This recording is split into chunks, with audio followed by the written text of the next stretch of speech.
നമസ്കാരം, ഞാൻ doctor Jacqueline. പുതിയൊരു വീഡിയോയിലേക്ക് ഏവർക്കും സ്വാഗതം. ഇന്നത്തെ വീഡിയോയിൽ നമുക്ക് മെൻസസ് ആയതോ ഇപ്പം റീസെൻ്റ്ലി ആയതോ അല്ലെങ്കിൽ മെൻസ്ട്രൽ സൈക്കിൾ സ്റ്റാർട്ട് ചെയ്യാൻ പോകുന്ന അടുത്ത് നിൽക്കുന്ന കുട്ടികളോ അല്ലെങ്കിൽ ആ ടീനേജിലുള്ള കുട്ടികളുടെ മാതാപിതാക്കൾ തീർച്ചയായിട്ടും കണ്ടിരിക്കേണ്ട ഒരു വീഡിയോ, പെൺകുട്ടികളുടെ മാതാപിതാക്കൾ കണ്ടിരിക്കേണ്ട ഒരു വീഡിയോ ആണ്. ഇത് അദ്ദേഹത്തിൻ്റെ അനുഭവം ആയിട്ടാണ് ഈ ഒരു കാര്യങ്ങൾ ഈ ഒരു വീഡിയോ അവതരിപ്പിക്കുന്നത്. അതായത് നമുക്ക് ഒരു കുട്ടി വന്നു, ഒരു കുട്ടി വേറൊരു അസുഖത്തിന് വേണ്ടിയിട്ട് നമ്മുടെ ക്ലിനിക്കിൽ വന്നു.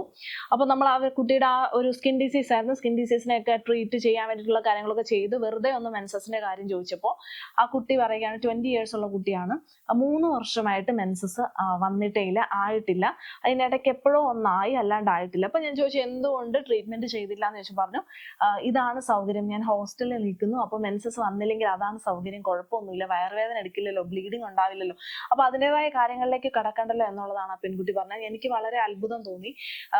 ഞാൻ ആ ഒരു കേസ് അങ്ങനെ വിട്ടു.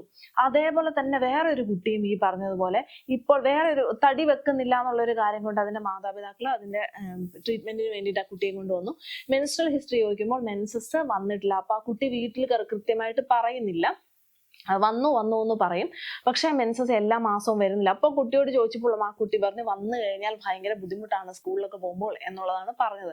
അപ്പോൾ ഇപ്പോഴത്തെ ഒരു ജനറേഷനിലെ കുട്ടികളെ സംബന്ധിച്ച് ഇതൊരു വളരെ ബുദ്ധിമുട്ടേറിയ ഒരു കാര്യമായിട്ട് കാണുകയും ഇനിയിപ്പോൾ ഇതിൽ എന്തെങ്കിലും ഒരു പ്രശ്നം വന്നു കഴിഞ്ഞിട്ടുണ്ടെങ്കിൽ അത് ട്രീറ്റ് ചെയ്യാൻ, അല്ലെങ്കിൽ അത് മാതാപിതാക്കളോട് പറയാതെ ഇരിക്കുകയോ അല്ലെങ്കിൽ മാതാപിതാക്കൾ അമിതമായിട്ട് അതൊരു ശ്രദ്ധ കൊടുത്തില്ലെങ്കിൽ പറ്റുന്ന എന്താണെന്ന് വെച്ചിട്ടുണ്ടെങ്കിൽ ഇറഗുലാരിറ്റീസ് ഇൻ മെൻസസ് അറിയാതെ പോവുകയും ട്രീറ്റ് ചെയ്തില്ലെങ്കിൽ ഇത് ഇവരൊരു സൗകര്യമായിട്ട് കാണുകയും ഇത് ട്രീറ്റ് ചെയ്തില്ലെങ്കിൽ പലതരം വിഷയങ്ങളിലോട്ട് പോവുകയും ചെയ്യും.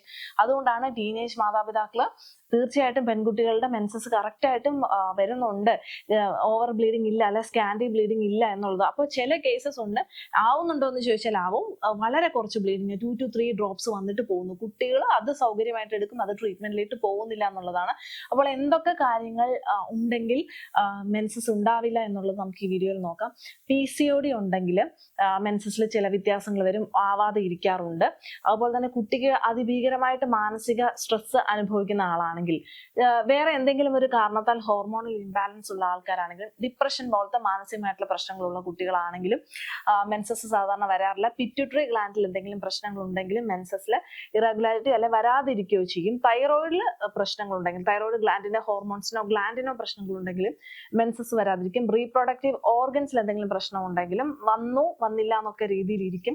അതുപോലെ തന്നെ കിഡ്നി ലിവർ പ്രശ്നങ്ങളുള്ള കുട്ടികളിൽ വരെ മെൻസസിന്റെ പ്രോബ്ലങ്ങൾ കാണിക്കാറുണ്ട്.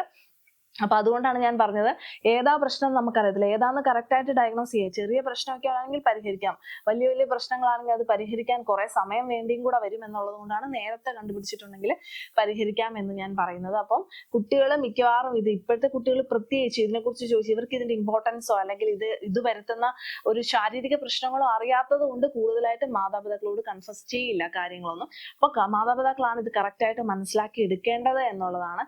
കറക്റ്റ് ടൈമിൽ ട്രീറ്റ്മെന്റ് കൊടുക്കുക. ചില കുട്ടികൾക്ക് വരും, മെൻസസ് വരും, ആദ്യമേ ആവും, പിന്നെ 1-2 കൊല്ലം ആവത്തില്ല. അത് അനീമിക് പ്രശ്നങ്ങളായിരിക്കും മിക്കവാറും, അയൺ കുറവൊക്കെ ഉള്ളത് കൊണ്ടായിരിക്കും ആവാതിരിക്കുന്നത്. അപ്പൊ അതൊക്കെ കണ്ടുപിടിച്ചിട്ടുണ്ടെങ്കിൽ അയണിന്റെ ട്രീറ്റ്മെന്റ്, ഹീമോഗ്ലോബിൻ കൂടാനുള്ള ട്രീറ്റ്മെന്റ് ഒക്കെ കൊടുത്താൽ ഈ പ്രശ്നം പരിഹരിക്കാവുന്നതുള്ളൂ. അപ്പൊ സിമ്പിൾ പ്രശ്നങ്ങൾ മുതൽ അതിസീരിയസ് ആയിട്ടുള്ള പ്രോബ്ലങ്ങൾ വരെ ഈ മെൻസസിന്റെ ഇറഗുലാരിറ്റിയോ വരാതിരിക്കുന്നതിനോ കാരണമാവും. അപ്പം തീർച്ചയായിട്ടും സമയത്ത് കണ്ടുപിടിച്ച് ട്രീറ്റ് ചെയ്തിട്ടുണ്ടെങ്കിൽ കുട്ടികളുടെ ഒരു റീപ്രൊഡക്റ്റീവ് ആരോഗ്യസ്ഥിതി നമുക്ക് നിലനിർത്തി കൊണ്ടുപോകാൻ സാധിക്കുന്നതാണ്. ഈ ഒരു വീഡിയോ എല്ലാവർക്കും ഉപകാരപ്രദമായെന്ന് കരുതുന്നു. മറ്റൊരു വീഡിയോ വീണ്ടും കാണാം. നന്ദി.